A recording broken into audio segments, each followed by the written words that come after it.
karena Kanjeng Sultan Patiunus melaksanakan penyerangan atau membackup Portugis di Selat Malaka atas dasar permintaan Sultan Malaka pada saat itu, karena Portugis sudah menyerang Malaka dan akan masuk ke Pulau Jawa, khususnya adalah masuk di antero Batavia. Nah, kemudian minta bantuan atau minta pasukan dari Demak ini bisa membackup Portugis yang sudah menduduki Malaka.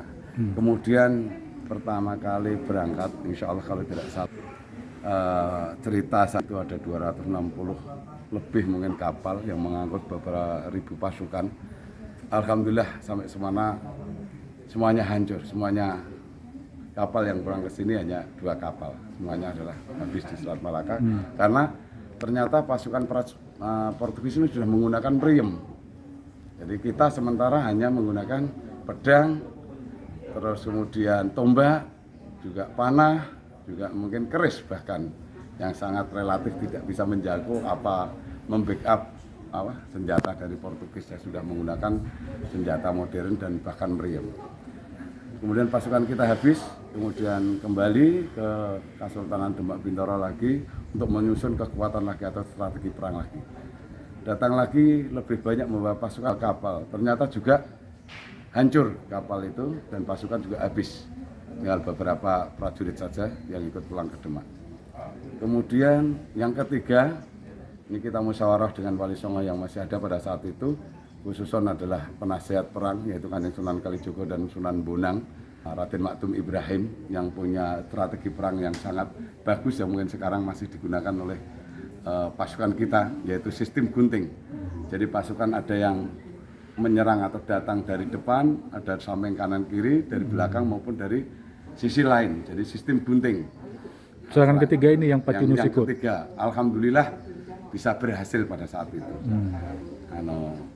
Dalam menghadapi Portugis tersebut. Sehingga Portugis akhirnya tidak melanjutkan perjalanannya untuk mendarat di Batavia, tapi dari Malaka pun dia sudah keluar dari Malaka. Sehingga mungkin berkelana lewat lautan bebas menuju ke pulau-pulau yang lain, sehingga sampai sekarang masih banyak beteng-beteng Portugis tapi di pulau-pulau lain, tidak di Pulau Jawa. Di Pulau Jawa yang saya tahu hanya ada mungkin di daerah Jepara itu ada satu, itu juga beteng Portugis ada di sana. Kemudian di daerah Bengkulu itu juga ada beteng Portugis di sana.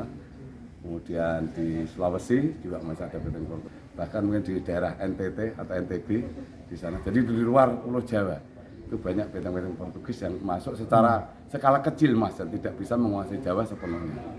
Sehingga sejarah Portugis di Indonesia itu sangat relatif singkat dan kecil. Yang itu masih masa perjuangan Kanjeng Sultan Patiunus dan dilanjutkan perjuangan dihadapi oleh Kanjeng Sultan Trenggono, yaitu putra Raden Patat keempat tapi menjadi raja ketiga di Kesultanan Demak Bintoro. Sampai akhir hayatnya beliau menghadapi Portugis, dibantu dengan Patih Wonosalam dan Patih Mangkurat Monopolo untuk menghadapi Portugis tersebut. Itu mungkin Pak yang bisa saya ketahui masalah peperangan antara Portugis dengan Kesultanan Demak Bintoro yang dipimpin oleh Kanjeng Sultan Raden Patiunus dan juga Kanjeng Sultan Trenggono.